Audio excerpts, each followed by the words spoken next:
Before I was in outside sales, and so I traveled throughout the state and visited a lot of different coffee shops. I asked a lot of questions and was thinking about opening a coffee shop originally. One of the coffee shop owners that I was talking to suggested working the back end of the business and roasting. And so I bought a home roaster, bought some raw beans off the internet, and started with that, and from there blossomed into what we have today.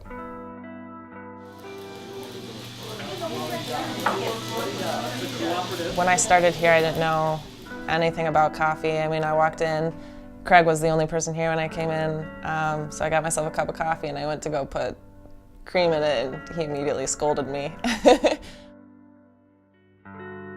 So I was a barista for about 8 years at various coffee shops, and after doing that for so long, I kind of wanted to get into the back end of the business and see what went into making coffee.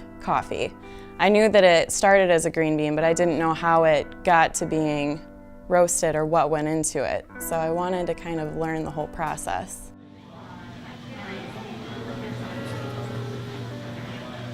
The Saturday Experience is a chance for the public to come into the roastery and to see the operation. And what we do, which is pretty unique, is we allow the customers to pick any of our beans raw, and we cook them to order while they wait.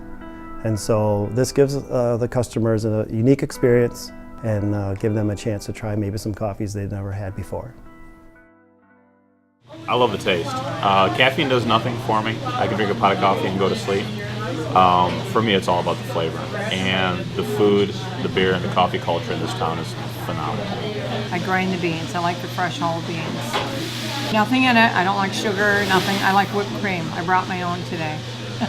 I just like the experience around coffee, just the kind of relaxing and just being with people. I like the smell. Nothing like a fresh brewed cup of coffee, freshly brewed. We don't do right. Folgers, none of those. No, we do the real whole deal. bean, the good stuff. We do the good stuff now. And I'll seek out the best. I'll make the extra trip. I'll find what's good, and I love local businesses too, so that's another reason to come here.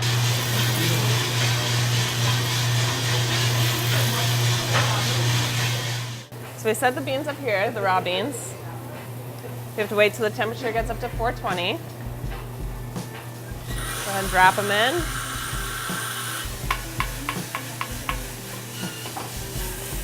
All coffee goes through 2 sets of cracks. The first crack happens around 380, 390 degrees. That's when the outer layer of skin comes off the bean. And then the second crack happens at around 420 to 430 degrees. And that's when the bean is actually becoming coffee. Here we like to compare it to a steak. So a darker roast is more like a well-done steak. The outside is cooked a little crisper.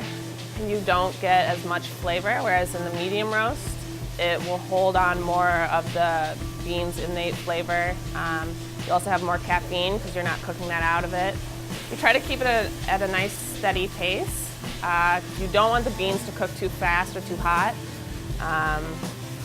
That'll cause them to be burnt on the outside and not cooked all the way through. Once they get up to the roast that we want them roasted to, we open this.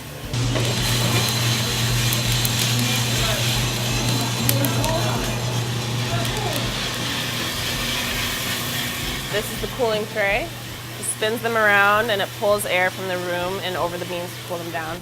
So coming out at like 400 something degrees.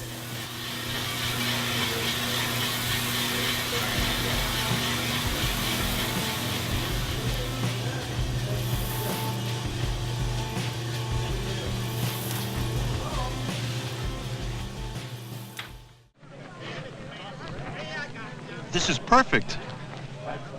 He doesn't talk about my coffee that way. Good to the last drop.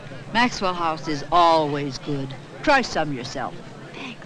Well, there's 2 different types of coffee, the Robusta bean and the Arabica bean. So anything that's in a can, the canned coffee drinkers, the Maxwell Houses and those types of products is the Robusta plant. And then the Arabica plant is what we roast here. And the main difference in those two is that the Arabica tree produces more sugars and has less caffeine, and so it tends to be a better cup of coffee. The Robusta plant then is just the opposite. It has more caffeine, but it has less flavor, so it tends to be more bitter. The wall of shame is our trade up to better tasting coffee wall over there, over my shoulder. And what we do is we ask customers to bring in a coffee cup from a competitor, and then what we do is we exchange that with one of our full color logo mugs in exchange for that. And then we hang it upside down from the rafters as a sort of a fun little joke. For the Saturday experience, we have a lot of rules that are kind of fun for when you come in. And one of the favorite ones is to not use the F word, which basically just means don't use the word Folgers, because it's a canned coffee and we don't like canned coffee.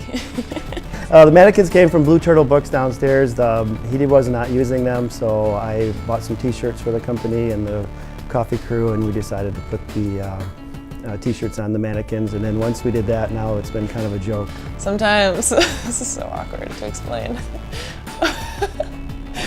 We will just put them in random places around the shop, like hidden behind a corner or something. Mannequins are just creepy no matter what. So when you're not expecting it and you walk in and open a door or whatever and it's just there, it's scary. We get a lot of younger people that come in, and of course when you're younger, most of them are college students. Their main beverage of choice of coffee is caffeine. How much caffeine can I consume? And so I was there once, I can appreciate that, but after we teach them what we do at the Saturday experience and get them looking for flavor instead of just caffeine, they usually convert over to a better quality coffee because they enjoy the drink more. I actually have a customer that followed me from another coffee shop over here, and she was a huge fan of cappuccinos. Like, she loved steamed milk and would drink cream and sugar in her coffee, and she's come to visit us I think 2 times now, and she told me that she no longer drinks her coffee with cream in it, and she used to drink dark roast coffee when she did, and now she's moved over to medium. So just within 2 or 3 visits, her taste has changed incredibly. Before I found this coffee place, I thought it was good as a dessert because I could never drink it without putting in all sorts of stuff in it. It was just too bitter and strong and harsh. But then we came here and the bitter's not there. So I started drinking coffee when I was 10 to impress the girls. Because, only adults like coffee. I started experimenting with Folgers in Maxwell's house because that's coffee. Now I love it for so many more things. So many times you'll find today the focus is more on quantity.